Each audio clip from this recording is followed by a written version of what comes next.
My biggest takeaway is on the field. There are a couple of them. For one, the Pittsburgh Steelers, in my eyes, I came here believing they were going to get a defensive tackle. It shifts every day. You talk to people every day. You hear different things every day in your mindset. You spend 3 hours interviewing quarterbacks and you walk away going, the Steelers are drafting a quarterback. You spend 3 hours interviewing running backs and you go, the Steelers running backs, man. Do you see all the guys they're interviewing? Running backs. That's who they're going to get. But this year was different. It just felt start to finish. You want to know what the Pittsburgh Steelers are going to draft in the first round? A defensive tackle, if the right one's there. They're not going to reach for one. And they have other names. Emeka Egbuka is very, very high on their list, but I have a hard time believing Emeka Egbuka is going to make it to 21. Like, I really, truly do. Especially seeing the crowds today. Like, you could kind of get a gist of what other teams are looking at by watching the crowds.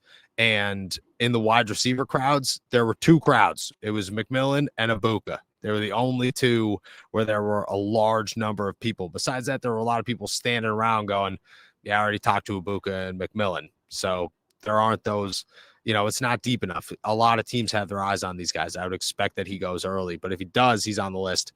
But I really, truly do believe that the Pittsburgh Steelers are going to draft a defensive tackle if the right one falls to them in the first round. They're head over heels over these guys, and they are very, very impressive. Very incredibly impressive. What Shamar Sampson or whatever his name is did yesterday with 10 RAS score, like, unheard of, obviously, but also just shows that, like, that guy is like edge rusher 3. That's insane. That should not be a thing in the NFL Combine, and here we are. 2, I get that they met with Najee Harris's agent. I understand that. I believe that they did. I don't know if I believe that the Pittsburgh Steelers truly want Najee Harris back, though. I don't know where that conversation was. I understand that Mike Tomlin is giving this guy support, but they just seem too locked into running backs. And from what I'm hearing, they are too locked in some of these running backs to say they're going to go get Najee for $10 million. That's just not, in my eyes, going to happen. I just don't think it's close. I think that they're going to get a running back in the NFL draft, bring back Jalen Warren, Darrell Patterson, which is another name that I've heard could be on the outs for the Pittsburgh Steelers, which doesn't come as a surprise to, I don't think, anybody. Number 3 is, I just had it and I blanked it. Oh, TJ Watt. Expect TJ Watt to sign a ginormous, massive deal here in the next couple of weeks. Obviously, Dulac tweeted that out or reported that yesterday or 2 days ago or something. Obviously, I dug into it a little bit, and there are some truth. There is a lot of truth there. I mean, I'm talking $35+ million a year for the Steelers' superstar linebacker, and they're very much so okay with making TJ Watt a very, very highly priced athlete in the NFL.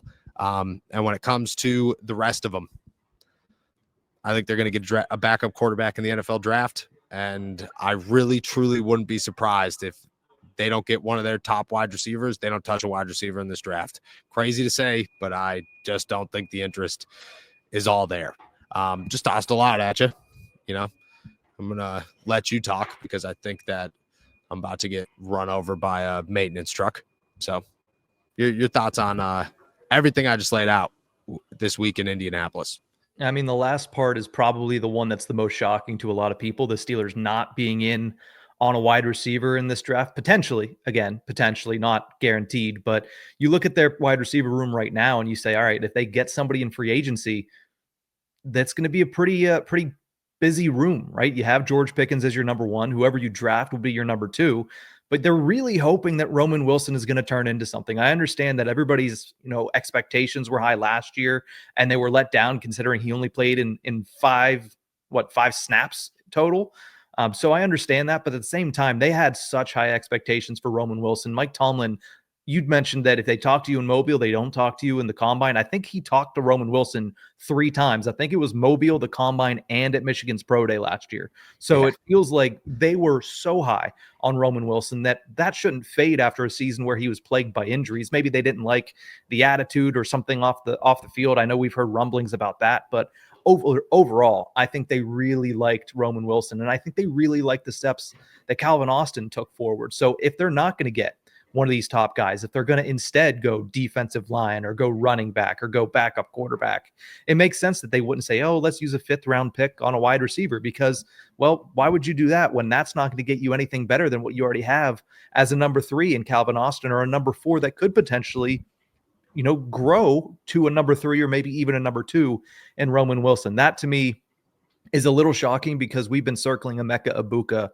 pretty much since the college football season came to an end. But Yes. that to me is the biggest news that you mentioned there. And I'll go off the first thing you said, that a defensive lineman seems almost imminent for the first round because they love these guys so much. To me, Kenneth Grant is the guy. If he falls, that's the man that no matter who else is there, I'm picking up Kenneth Grant. He said he wants to be a 3-down player at the NFL level. I believe him. Honestly, I believe him because of what I've seen from him and because he looks like a run-stuffing monster. So even if he doesn't turn out to be a 3-down guy, I think this guy is worth his weight for the 21st pick. So those are my big takeaways from what you just mentioned there. I mean, the wide receiver room is going to be heavily speculated upon, heavily discussed going throughout this entire offseason. And that defensive line class, to me, is headlined by Kenneth Grant as far as who's going to be available at 21.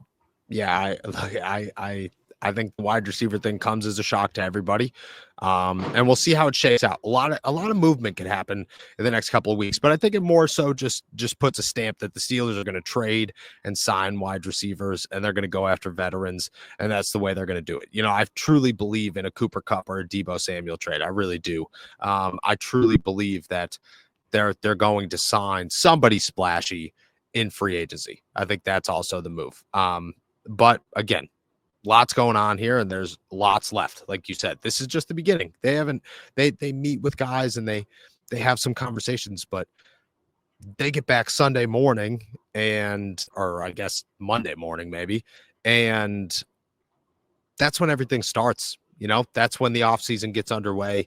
And there's going to be a lot happening in the next couple of weeks. I'm excited about it. I'm excited to leave Indianapolis. Always a great time here. And even it's crazy. Like, this is a slow year for the combine. Very slow year. I felt news-wise. Still a lot that I feel like we got to cover, because that's all this is. You put 7,000 NFL people in one room. They get to talking, man. Or we are very